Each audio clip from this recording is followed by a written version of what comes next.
जिला task force की पदाधिकारियों का आदेशों की धज्जियां उड़ाकर जोगता थाना क्षेत्र के श्याम बाजार में दिन दहाड़े हो रहा है कोयले का काला कारोबार। ब्यास का सिंडिकेट कोयले के काले कारोबार से बुझा रहा है अपना प्यास। स्थानीय पुलिस, सीआईएसएफ, क्राइम विभाग और खनन विभाग मौन।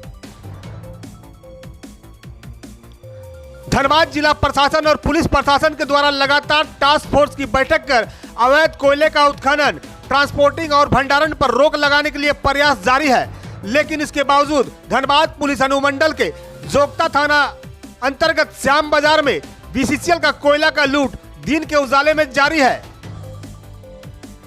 बताते चले कि बीसीसीएल क्षेत्र संख्या 5 के सिजवा साइडिंग में जो कोयला रेक लोडिंग के लिए आता है, वहां से कोयला लूट करके ठेला में लोड करके श्याम बाजार स्थित डिपो में भेजा जाता है, जहां रात के अंधेरे में ट्रकों में लोड कर उसे विभिन्न भट्टों में भेजने का काम किया जा रहा है।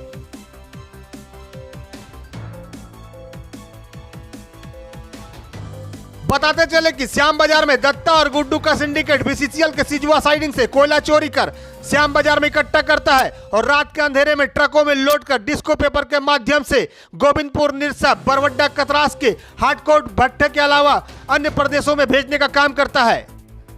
कोयला का चोरी भारत का मिनी रत्न कंपनी बीसीसीएल के हित में नहीं है, बल्कि यह हित में है बीसीसीएल के अधिकारियों का, सीआईएसएफ का, क्राइम विभाग का, खनन विभाग का और स्थानीय पुलिस का, क्योंकि इनके सहयोग से इतने बड़े कोयले के काले कारोबार को अंजाम तक पहुंचाया जा रहा है।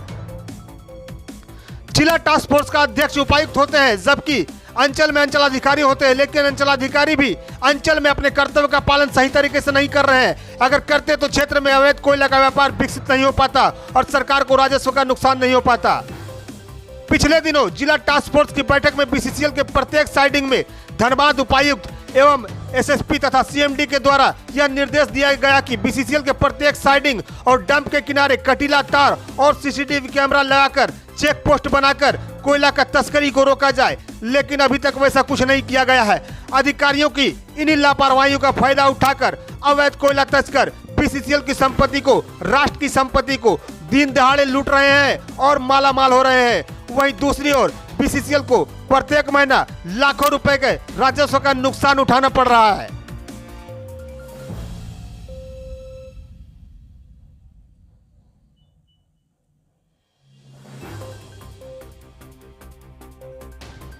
कोयले की सुरक्षा के लिए बीसीसीएल के द्वारा सीआईएसएफ के जवानों की तैनाती की गई है, जिसके बावजूद बीसीसीएल प्रत्येक माह लाखों रुपए खर्च करती है।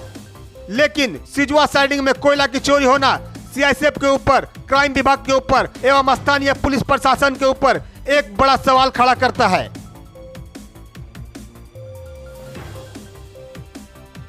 तस्वीरों में आप साफ देख सकते हैं कि सिजवा साइडिंग से रेल लाइन के बीच से किस तरह से कोयला की चोरी की जा रही है।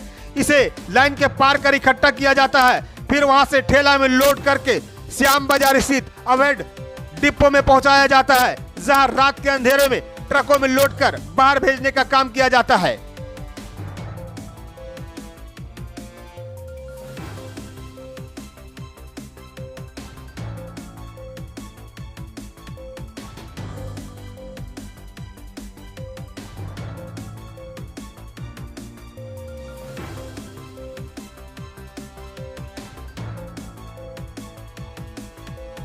सीआईएसएफ की मौजूदगी के बावजूद भी कोयला चोरी होना, यह बात हजम होने के लायक नहीं है। वहीं तस्करों को ना तो हिंग लग रहा है, ना फिटकरी, ना मजदूर बुलाना पड़ रहा है, ना माइंस कोड़वाना पड़ रहा है। बीसीसीएल का कोयला जो बीसीसीएल साइडिंग से उठा करके सिजवा साइडिंग पहुंचाती है, वहां से लूट करके मालामाल हो रहे हैं।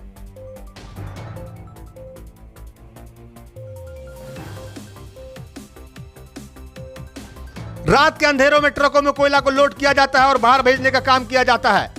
अब देख सकते हैं सिजवा श्याम बाजार का यह दृश्य है, किस तरह से कोयला इकट्ठा किया गया है, और वह भी एक नंबर कोयला, कोकिंग कोल, जिसे अधिक कीमत पर तस्करों के द्वारा बेचा जाता है और पैसा कमाया जाता है। लेकिन एम पावर के आगे अधिकारियों की बोलती बंद हो जाती है।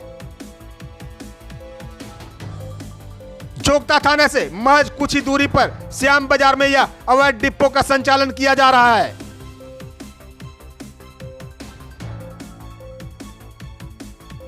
दिन भर दर्जनों मजदूर कोयला की ढुलाई में लगे रहते हैं। 24 घंटा यह काम चलता रहता है, लेकिन सीआईएसएफ की आंखों में पट्टी बंधी हुई है।